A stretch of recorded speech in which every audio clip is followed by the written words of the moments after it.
Good morning student. Science class 8 chapter 10 session first 10th chapter है हमारा किशोर अवस्था की ओर। सबसे पहले अपन देखते हैं किशोर अवस्था क्या होते हैं।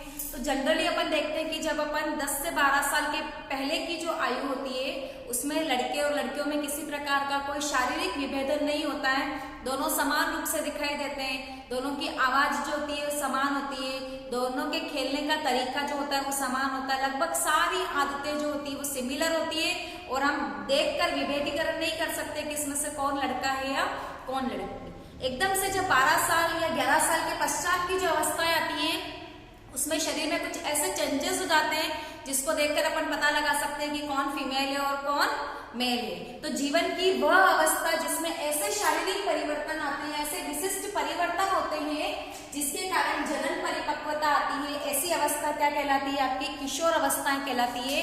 किशोर अवस्था के सामान्य अवधि काल जो होता है वो 11 वर्ष से लगाकर 18 या 19 वर्ष तक होता है। चूंकि 11 से लगाकर 18, 19 पीछे टीन सारा, इसलिए किशोर अवस्था के युवकों को अपन टीनेजर्स कहते हैं या टीनर्स कहा जाता है। अब किशोर अवस्था के दौरान यह परिवर्तन क्यों आते हैं और क्या क्या परिवर्तन आते हैं उसके बारे में अपन डिटेल से पढ़ेंगे। सबसे पहले तो अपन पढ़ेंगे पहला परिवर्तन, लंबाई में वृद्धि हो जाती है। सामान्यतया 11 साल की अवस्था के पश्चात यकायक लड़के और लड़कियों की लंबाई में वृद्धि हो जाती है। किशोर अवस्था का जो यौवनारंभ का काल है वो लड़कों की अपेक्षा लड़कियों में थोड़ा जल्दी शुरू होता है, परंतु लंबाई जो होती है वो भी लड़कों की अपेक्षा लंबाई ज्यादा बढ़ती है। परंतु 18 साल तक होते होते दोनों अपनी लंबाई की पूर्णता को प्राप्त कर लेते हैं, यानी कि 100% लंबाई जो होती है वो लगभग 18 से 19 ईयर्स तक बढ़ जाती है। लंबाई बढ़ते समय हाथ पैर की अस्थियों में वृद्धि होती है और शरीर के सभी भागों में लगभग समान रूप से वृद्धि होती है, परंतु ऐसा नहीं कि कोई एक भाग यकायक बहुत बढ़ रहा है और एक भाग कम बढ़ रहा है। जैसे कि हम देखें कि चेहरा एकदम से नहीं बढ़ता है, परंतु शारीरिक लंबाई जो होती है वह धड़ की लंबाई जो होती है बढ़ती है। परंतु 18 साल तक आते आते दोनों लंबाई आपस में निश्चित अनुपात ले लेते हैं और हमारा शरीर जो होता है वो सुडौल दिखाई देता है। तो लड़कियों की अपेक्षा लड़कों की लंबाई देरी से, परंतु 18 साल तक होते होते दोनों अपनी पूर्णता को प्राप्त कर लेते हैं। पूर्ण लंबाई प्राप्त करने की गणना का एक सूत्र है कि आपकी वर्तमान एज कितनी है, ये सारा डिजिट जो है वो आपके सेंटीमीटर में आएगा और वर्तमान लंबाई में पूर्ण लंबाई का कितना प्रतिशत निकला है इंटू 100। ये आपके पूर्ण लंबाई गणना करने का सूत्र है। किसी की भी अगर लंबाई दे रखी है, उसकी एज दे रखी है, तो अपन उसकी कितना लंबा वो हो सकता है उसकी गणना इस सूत्र से कर सकते हैं। शारीरिक परिवर्तन, दूसरा अपन पढ़ रहे हैं शारीरिक परिवर्तन। तो हम देखते हैं कि 11 साल के पश्चात लड़कों के कंधे जो होते हैं वो थोड़े से ब्रॉड हो जाते हैं, चौड़े हो जाते हैं, मांसपेशियां जो होती है वो सुडौल हो जाती है, यानी कि सुस्पष्ट व गठिया शरीर हो जाता है। लड़कियों के कमर का निचला हिस्सा जो होता है वो हल्का सा चौड़ा हो जाता है और उनका शरीर जो है वो कोमल और नाजुक हो जाता है। स्वर में परिवर्तन, लड़कों में 11 साल के पश्चात आवाज जो होती है वो भारी हो जाती है और कभी कभी ऐसा होता है कि आवाज फटने लगती है, गुर्राने जैसी आवाज आती है। कुछ सप्ताह तक ये स्थिति बनी रहती है, उसके बाद में नॉर्मल आवाज हो जाती है। लड़कियों की आवाज जो होती है उच्च तारत्व के कारण सुरीली आवाज हो जाती है। लड़कों में गले के नीचे वाला भाग जो है जिसको अपन लैरिंक्स कहते हैं, कंठमणि, वो थोड़ा सा उभर कर सुस्पष्ट तरीके से बाहर अपने को उभरा हुआ दिखाई देता है और लड़कियों में ऐसा नहीं होता है। जो उभरा हुआ अपने को संरचना दिखाई देती है उसको कंठमणि या इंग्लिश में उसको एडम्स एप्पल कहा जाता है। जैसे कि आप देख रहे हैं लड़कों का गला, ये वाला भाग जो है वो कुछ उभरा हुआ भाग अपने को बाहर की ओर दिख रहा है यहाँ से जाते समय, तो ये आपका क्या होगा? कंठमणि यानी कि एडम्स एप्पल। उसके बाद आपके स्वर ग्रंथियां जो होती है जहां से स्वर उत्पन्न होता है, दो पर्दे की जलियों के समान एक संरचना पाई जाती है जिसमें से हवा बाहर निकलती है, तो कंपन के कारण वो ध्वनि उत्पन्न करती है। लड़कों का स्वर यंत्र जो है विकसित होकर बड़ा हो जाता है जिससे आवाज मोटी हो जाती है। लड़कियों में स्वर यंत्र मैंने आपको बताया छोटा होता है और तारत्व जो होता है वो उच्च तारत्व होता है। इस कारण से लड़कों की अपेक्षा लड़कियों की आवाज क्या होती है? थोड़ी सी सुरीली या पतली होती है। चौथा है श्वेत या तेल ग्रंथियों की क्रियाशीलता। हमारे शरीर में कुछ विशेष प्रकार की ग्रंथियां पाई जाती है। 2 प्रकार की ग्रंथियां पाई जाती है, अंतःस्रावी ग्रंथियां और बहिःस्रावी ग्रंथियां। अंतःस्रावी ग्रंथियां जिसके बारे में अपन डिटेल से पढ़ेंगे, ये ऐसी ग्रंथियां होती है जैसे कि श्वेत ग्रंथि, तेल ग्रंथि अपने स्राव को शरीर से बाहर छोड़ती है, जिससे शरीर ऑयली हो जाता है, स्किन टेली हो जाती है। और बहुत से टीनेजर्स ऐसे होते हैं जिनके चेहरे पर मुहासे या फुंसियां पाई जाती है। नेक्स्ट अपन तक देखें जनन अंगों का विकास। किशोर अवस्था का तक आते आते मेल और फीमेल के रिप्रोडक्टिव ऑर्गन्स जो होते हैं या जनन अंग जो होते हैं वो पूर्णतया विकसित हो जाते हैं, जिसमें अपन ने इससे पहले वाले चैप्टर में जनन अंग के बारे में डिटेल से पढ़ा था कि नर में वृषण जो है वो जनन ग्रंथि होती है और मादा में अंडाशय जो जनन ग्रंथि होती है वो पूर्णतया परिपक्व हो जाती है और शुक्राणु और अंडाणु का बनना प्रारंभ हो जाता है। नर में शुक्राणु बनते हैं और मादा में अंडाणु होते हैं, उनका निर्मोचन शुरू हो जाता है। लास्ट कैरेक्टर अपन पढ़ रहे हैं मानसिक, बौद्धिक और संवेगात्मक परिपक्वता आ जाती है।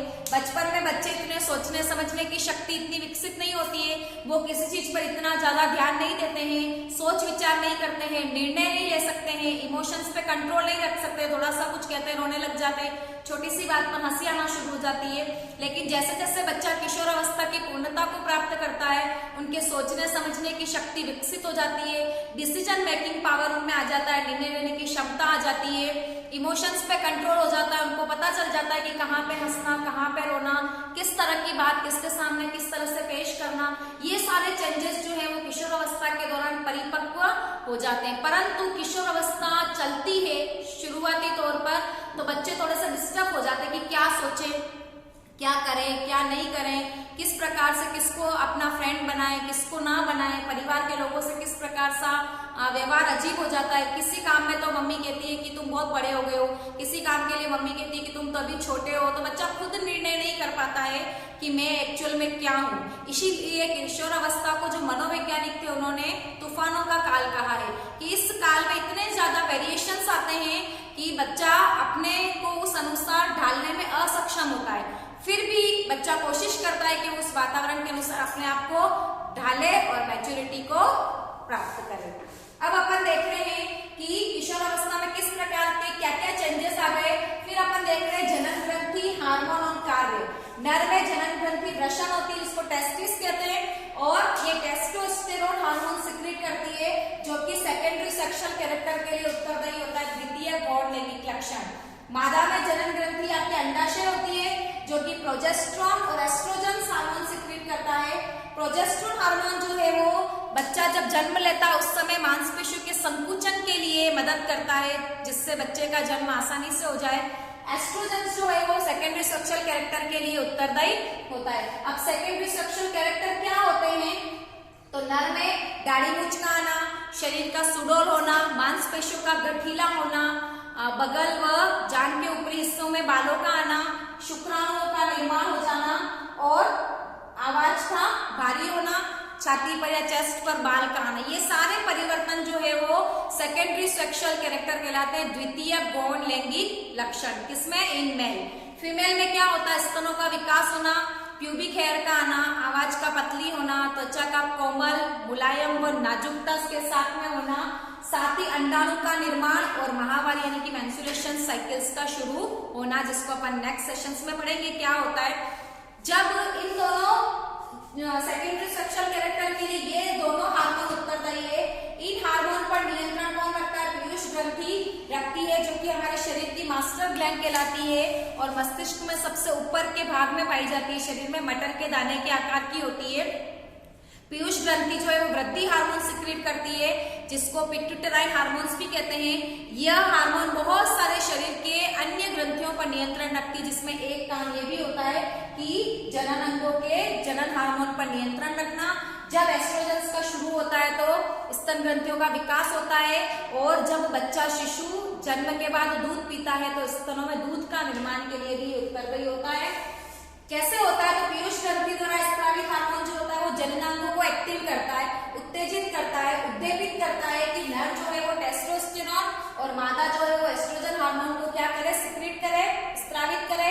यह हार्मोन जो कि अंतःस्रावी ग्रंथियों द्वारा स्रावित किए जाते हैं, अतः सीधे रक्त में प्रवाहित हो जाते हैं और लक्ष्य स्थल तक पहुंचते हैं और वहां जाने के पश्चात यौवनारंभ के जो स्टार्टिंग के सारे कैरेक्टर्स हैं उसके डेवलपमेंट के लिए उत्तरदायी होते हैं। तो आज के सेशन में अपन ने किशोर अवस्था की परिभाषा, किशोर अवस्था के दौरान शरीर में क्या क्या चेंजेस होते हैं और जनन ग्रंथि, जनन हार्मोन और सेकेंडरी सेक्सुअल कैरेक्टर के ऊपर डिस्कशंस किया।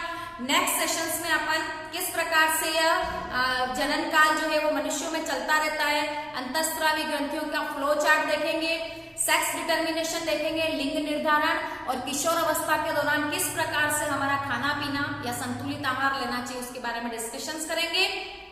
आज तक के लिए इतना ही, फिर से मिलते हैं अपन। Thank you.